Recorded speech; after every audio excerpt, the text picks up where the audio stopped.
44 hari menjelang pemilihan umum, kandidat calon presiden serta calon wakil presiden terus menggelar kampanye ke sejumlah wilayah dengan menjual program serta visi misi yang akan diusungnya.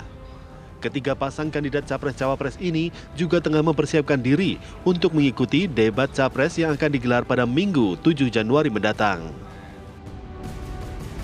Di balik langkah mereka berkampanye, beberapa lembaga merilis hasil surveinya. Misalnya, Lembaga Survei Lingkaran Survei Indonesia merilis hasil surveinya, di mana pasangan Prabowo Gibran menjuarai survei dengan angka 43,3%, sementara Anies Muhaimin di angka 25,3%, dan Ganjar Mahfud di urutan buncit dengan angka 22,9%. Namun di hasil survei indikator politik, pasangan Prabowo Gibran berada di urutan pertama dan Ganjar Mahfud di urutan kedua, dan Anies Muhaimin di urutan ketiga. Sementara dari lembaga CSIS, Prabowo Gibran di urutan pertama dengan 43,7%, Anies Muhaimin 26,1%, dan Mahfud MD di urutan ketiga dengan 19,4%. Melesatnya angka survei Anies Muhaimin ketimbang Ganjar Mahfud kemudian menimbulkan tanya, benarkah antara Anies Muhaimin serta Ganjar Mahfud saling salib menuju putaran kedua? Apa saja yang mempengaruhi peningkatan elektabilitas dari setiap calon? Tim TV One mengabarkan.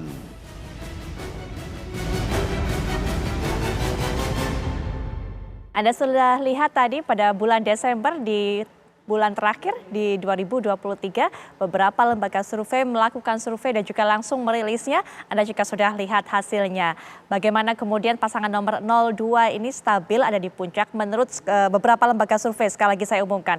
Kemudian juga pasangan nomor 1 dan 3 ini bergantian saling salib, saling susul, saling kejar. Ada kemudian yang menempatkan pasangan nomor 1 ini berada di posisi kedua, tapi ada juga yang menempatkan posisi dari pasangan nomor 3 ini di urutan yang kedua. Kita akan bahas nanti sebenarnya narasi apa yang membuat pasangan nomor 1 ini bisa melesat, bisa menyalip pasangan nomor 3, dan juga bagaimana kemudian bekal mereka menjelang debat. Karena debat Capres apakah kemudian menjadi salah satu variabel, salah satu faktor yang juga bisa menentukan elektabilitas, kemudian juga bisa mengundang para pemilih ini untuk bisa memberikan pilihannya, memfavoritkan para pasangan Capres-Cawapres. Kita akan dengarkan nanti bagaimana pandangan dari kacamata politik Bang Pangi Syarwi Caniago selaku pengamat politik. Assalamualaikum warahmatullahi wabarakatuh, Bang Ipang. Waalaikumsalam Mbak Putri, Mbak Mardani, selamat malam. Baik, tentunya tidak akan hanya ada saya dan Bang Ipang saja yang membahas mengenai masalah ini. Kita juga akan dengarkan bagaimana suara dari masing-masing juru bicara, masing-masing perwakilan dari pasangan calon. Kami ajak Anda nanti untuk bisa mendengarkan perwakilan dari pasangan calon nomor 1 dan juga nomor 3. Sudah ada di samping saya Bang Mardani Alisera, ini juga merupakan perwakilan dari pasangan nomor urut 1. Assalamualaikum warahmatullahi wabarakatuh, Bang Mardani. Waalaikumsalam warahmatullahi wabarakatuh. Sehat selalu. Alhamdulillah sehat.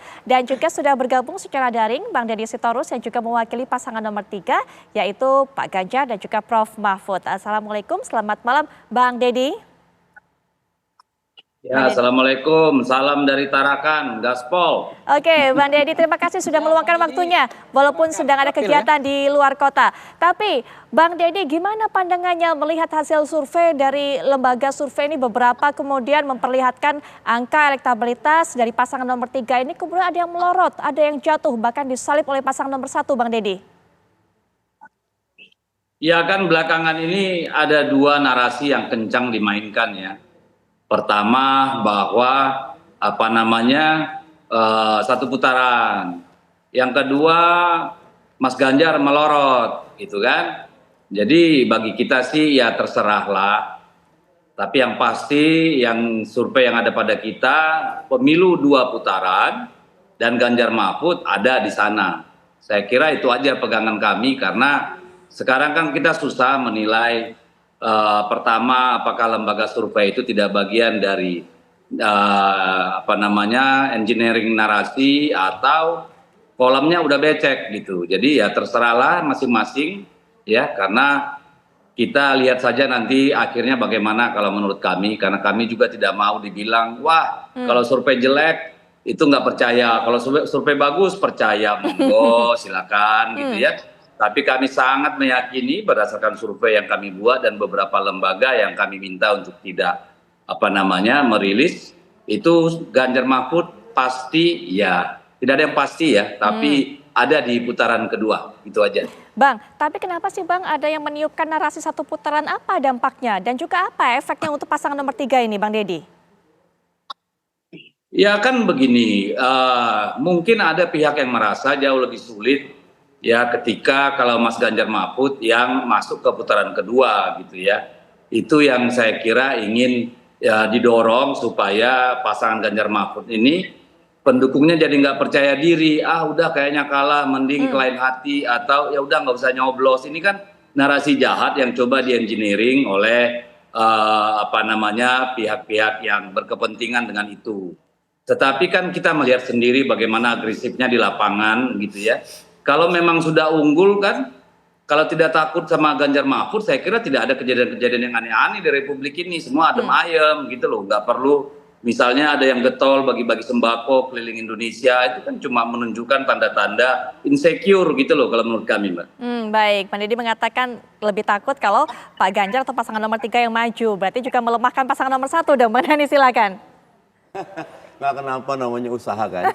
Kalau saya menilai semuanya masih dinamis dan ini sehat. Karena semua tidak ada yang lempar handuk ya. Oke. 02 tentu makin semangat untuk satu putaran. Kami makin semangat masuk putaran kedua. Ya. Harapan kami Bang Deddy dan tim melihat semangat itu luar biasa. Dan ini akan jadi pertarungan yang menarik. Nah, kata kuncinya nanti mana yang paling bisa untuk menarik perhatian publik. Kami bersyukur momentumnya dapat. Contoh program Desak Anies. Itu program murah, meriah, berkah. Ya. Cuma klub kecil, tapi muatannya itu betul-betul mencerdaskan. Pemilu kita naik kelas, pemilu kita menjadi ajang edukasi publik, pemilu kita menjadi kampanye yang sehat, karena pertanyaan yang tajam, yang tabu dijawab dengan sangat meyakinkan oleh Mas Anies. Dan berapa kali menjadi trending topik. Nah, itu organik. Ditambah lagi dapat ilham Mas Anies ini. Untuk lagi jalan, yaudah kita coba live TikTok.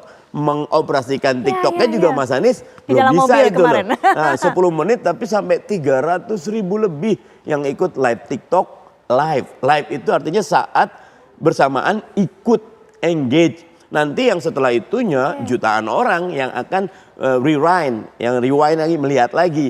Jadi momentumnya ada.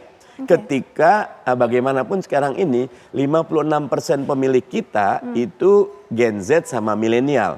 Mereka nggak lihat TV mayoritas, mereka lihatnya gadget. Betul.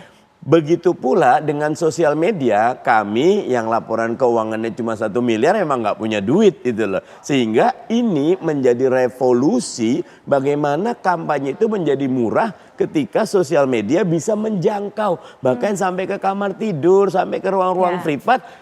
Kita kalau ke rumah orang, kan sekarang ini masih suka ada yang door to door campaign, bagus itu. Tapi untuk sebagian mereka tidak mau engage directly. Mereka mau milih mana yang saya mau pilih. Itulah kelebihan sosial media. Yang kami bersyukur momentum itu ada di Amin nomor 1. Baik, ini bicara soal momentum, ini juga bicara mengenai triknya, caranya untuk bisa katanya Bang Mardhani tadi menarik perhatian dari masyarakat, menarik perhatian dari para pemilih. Lalu bagaimana dengan narasi-narasi semuanya yang didengungkan? Baik itu oleh pasangan nomor 1, 2, 3, pengaruhkah ke elektabilitas mereka selama ini? Nanti Bang Ipang akan bisa berikan pandangannya, tapi setelah jeda kami sudah kembali saat lagi.